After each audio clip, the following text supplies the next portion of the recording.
Hello friends, welcome back on pharma capsule. Friends, हम अपनी next video के साथ आ गए हैं दोबारा फार्मेसी प्रैक्टिस सब्जेक्ट, जिसके हमने 3 यूनिट कवर कर ली थी फ्रेंड्स। अब हम इसकी चौथी यूनिट है उसको कवर करेंगे और उसके बाद 5वीं यूनिट तो फ्रेंड्स हमारे थोड़ा ही रह गया है। तो फ्रेंड्स जो 4th यूनिट है इसके अंदर फ्रेंड्स टोटल 3 चैप्टर है और तीनों छोटे छोटे हैं। बीच का थोड़ा चैप्टर है बाकी बड़ा, और बाकी दोनों चैप्टर फ्रेंड्स छोटे हैं। तो चैप्टर का नाम preparation and implementation of budget, clinical pharmacy और ओवर द काउंटर सेल्स के ऊपर। फ्रेंड्स ये 3 ही चैप्टर हैं और ये 7th सेमेस्टर का सब्जेक्ट है फ्रेंड्स। तो आइए शुरू करते हैं short revision notes of unit 4 pharmacy practice. तो फ्रेंड्स यूनिट 4 इसका पहला चैप्टर जो फ्रेंड्स है बजट प्रिपरेशन एंड इम्प्लीमेंटेशन, यानी कि बजट की प्रिपरेशन कैसे होती है और इम्प्लीमेंटेशन कैसे होता है। फ्रेंड्स बजट का मीनिंग तो आपको पता ही है कि जो हम पूरी फाइनेंशियल प्लानिंग करते हैं उसको बोलते हैं बजट। तो फ्रेंड्स इसकी फुल फॉर्म देखते हैं। It is a financial plan that estimate incomes and expenditure over a specific period, यानी कि एक स्पेसिफिक पीरियड के अंदर जो हम फाइनेंशियल प्लान बनाते हैं इनकम का और एक्सपेंडिचर का, उसको बजट बोलते हैं। अब फ्रेंड्स ऑब्जेक्टिव क्या होते हैं बजट के? फ्रेंड्स के ऑब्जेक्टिव है to ensure optimal use of financial resource, future expenditure को कंट्रोल करना, कंट्रोल कॉस्ट और डिसीजन मेकिंग के ऊपर। और फ्रेंड्स जो इसके टाइप होते हैं बजट के, short term budget, long term budget, operational budget, cash budget, flexible budget. Friends इसके नाम से समझ लीजिए, short term budget short time के लिए, लॉन्ग टर्म लॉन्ग टाइम के लिए, ऑपरेशनल जो कंटिन्यू हमारा ऑपरेशन के लिए डिफरेंट टाइप के वर्क के लिए चाहिए, कैश बजट फ्रेंड्स डेली जो कैश फ्लो होता है उसके लिए, और flexible budget friends flexible budget होता है कि कभी एक दिन ज़्यादा या कम अमाउंट के ऊपर हमको सेल एंड परचेजिंग के ऊपर देखना पड़ता है, वो होता है फ्लेक्सिबल बजट। इसके बाद फ्रेंड्स आता है स्टेप इन बजट प्रिपरेशन। क्या क्या स्टेप होते हैं बजट प्रिपरेशन के? इसके अंदर असेसमेंट ऑफ पास्ट एक्सपेंडिचर, जो पास्ट में हमारा एक्सपेंडिचर है उसका असेसमेंट करते हैं। नीड फोरकास्टिंग, सेटिंग प्रायोरिटीज, यानी क्या प्रायोरिटीज उसके हिसाब से बजट प्रिपरेशन करना। और रिसोर्स एलोकेशन, किस किस के रिसोर्स को कितने कितने बजट है जो एलोकेट करना है। रिव्यू एंड अप्रूवल, जो भी रिव्यू और उसको अप्रूवल करके हम बजट की प्रिपरेशन करते हैं। इसके बाद फ्रेंड्स जो बजट का इंप्लीमेंटेशन होता है वो फ्रेंड्स प्लान के थ्रू एग्जीक्यूट किया जाता है। मॉनिटरिंग करते हैं एंड उसको कंट्रोल करते हैं और उसकी रिपोर्टिंग करते हैं प्रॉपर कि बजट किस तरीके से कहाँ पर कितना इंप्लीमेंट करना है। इसके बाद फ्रेंड्स चैलेंजिंग इन बजट इंप्लीमेंटेशन, यानी कि बजट इंप्लीमेंटेशन करते वक्त हमारे पास क्या क्या चैलेंज आते हैं। फ्रेंड्स कई बार अनएक्सपेक्टेड एक्सपेंस हो जाते हैं, यानी खर्चे हो जाते हैं। पुअर कोऑर्डिनेशन कारण, यानी कहीं पर बोला कितना बजट जाता है वहाँ हो ज़्यादा जाता है तो उसको बोलते हैं पुअर कोऑर्डिनेशन। इसके बाद डिले फंड रिलीज, यानी कि फंड रिलीज डिले होता है तो उसके कारण हमारा जो बजट इंप्लीमेंटेशन है उसके अंदर भी डिफरेंट टाइप के चैलेंजेस अराइव हो जाते हैं। तो फ्रेंड्स ये था शॉर्ट रिवीजन फर्स्ट चैप्टर का। अब हम करते हैं third chapter. Friends second chapter इसके पीछे दिया हुआ है, वो थोड़ा बड़ा था तो इस साइड में है, तो हम पहले थर्ड चैप्टर करते हैं फिर सेकंड चैप्टर करेंगे। तो फ्रेंड्स अब हम थर्ड चैप्टर का देखते हैं। तो फ्रेंड्स थर्ड चैप्टर है ओवर द काउंटर सेल्स, जिसको हम ओटीसी बोलते हैं। फ्रेंड्स पेपर में भी ये ओटीसी के नाम से आता है। इसकी डेफिनेशन है those medications which obtained from chemist without prescription.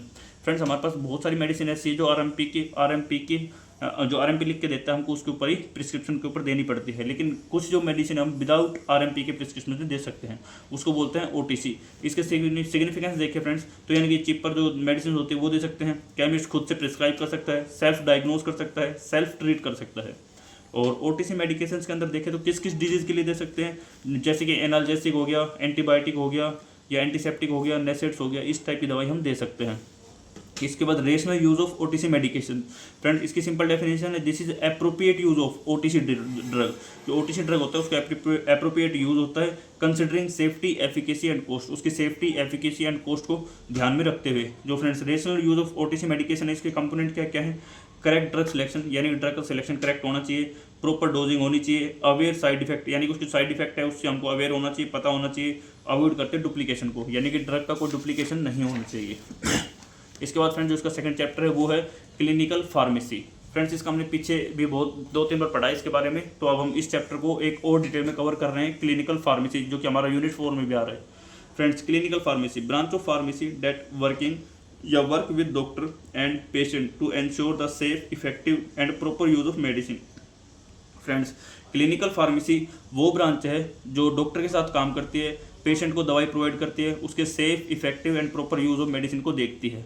साथ में इसका जो टॉपिक है main concept of clinical pharmacy, इसके अंदर फ्रेंड्स फोकस करते हैं पेशेंट ओरिएंटेड सर्विस के ऊपर, इंटीग्रेट फार्माकोलॉजिकल नॉलेज को इंटीग्रेट करते हैं। इंटीग्रेट का मतलब होता है फ्रेंड्स बढ़ाना। इसके बाद collaborate with health care team के साथ कोलैबोरेट करते हैं क्लिनिकल फार्मेसी। उसके बाद friends function and responsibility of clinical pharmacist, यानी क्लिनिकल फार्मासिस्ट की क्या फंक्शन है, क्या उसकी रिस्पॉन्सिबिलिटी है। फ्रेंड्स पेशेंट की काउंसलिंग करना, ड्रग थेराप्यूटिक मॉनिटरिंग करना, एडवर्स ड्रग रिएक्शन की मॉनिटरिंग करना या क्लिनिकल रिसर्च करना। फ्रेंड्स ये शॉर्ट में लिखा हुआ है तो आप इसको समझ लीजिए, जो मैं बोल रहा हूँ उसको ध्यान से सुने। पेशेंट काउंसलिंग करना, ड्रग थेरेपेटिक मॉनिटरिंग करना, एडवर्स ड्रग रिएक्शन की मॉनिटरिंग करना, क्लिनिकल रिसर्च करना। ये होता है फ्रेंड्स क्लिनिकल फार्मासिस्ट की फंक्शन एंड रिस्पॉन्सिबिलिटीज़। इसके बाद आता है फ्रेंड्स ड्रग थेरेपी मॉनिटरिंग, यानी कि जो हमने TDM यहाँ देखा है। इसके फ्रेंड्स इसके अंदर कुछ पॉइंट आते हैं। वो पॉइंट क्या क्या है? मेडिकेशन चार्ट रिव्यू, यानी कि मेडिकेशन का चार्ट उसको पूरा रिव्यू करना, क्लिनिकल रिव्यू करना, review of lab report clinical review में आती है। इसके बाद वार्ड रूम का राउंड लेना। फ्रेंड्स फार्मासिस्ट वार्ड रूम का राउंड लेते हैं ड्रग, उसकी डोजिंग, उसकी फ्रीक्वेंसी, उसके इफेक्ट को चेक करने के लिए। फिर फार्मासिस्ट इंटरवेंशन, फ्रेंड्स की डेफिनेशन हमको याद करनी पड़ेगी। Recommendation to modify therapy in case of issue, कोई अगर इशू आ रहा है तो उसकी जो ड्रग की थेरेपी है उसको हम चेंज करना, या उसके अंदर कुछ चेंजेस करना, या उसको कुछ अलग तरीके से दूसरी दवाई देना। उसके बाद फ्रेंड्स मेडिकल से उसकी मेडिकल हिस्ट्री देखना, वार्ड राउंड लेना, मेडिकल हिस्ट्री जो मैं आपको बता चुका हूँ। उसके बाद फार्माकोलॉजिकल उसकी केयर देखना, यानी किस टाइप से फार्मास्यूटिकल केयर करना उसकी दवाइयों को लेकर।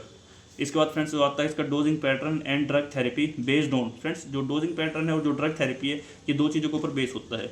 एक तो फार्माकोकाइनेटिक्स। फ्रेंड्स फार्माकोकाइनेटिक्स जहाँ पे भी शब्द है आप डायरेक्ट वहाँ पर याद कर सकते हैं एडमी, यानी कि absorption, distribution, metabolism and excretion, इसको याद कर सकते हैं फ्रेंड्स। इसके बाद आता है friends disease pattern. Disease pattern friends क्या क्या होती है? क्रोनिक डिजीज होती है, एक्यूट होती है, सब एक्यूट होती है, ऑर्गन फेलियर डिजीज होती है। तो फ्रेंड्स इन सब के ऊपर जो डोजिंग पैटर्न है, ड्रग थेरेपी है, वो सब चेंज होती है। तो फ्रेंड्स ये था सिंपल सा छोटा सा short revision of unit 4 pharmacy practice. तो फ्रेंड्स हमारी ये 4 यूनिट खत्म हो चुकी है। आप चैनल पर प्ले लिस्ट में जाकर देख सकते हैं। हमारी इसकी 5 यूनिट रह गई है जो हम जल्द ही नेक्स्ट वीडियो में लेके आएंगे। तो friends thank you for connecting with us pharma capsule. आप चैनल को सब्सक्राइब करें, शेयर करें एंड लाइक करें। Thank you for connecting with us pharma capsule.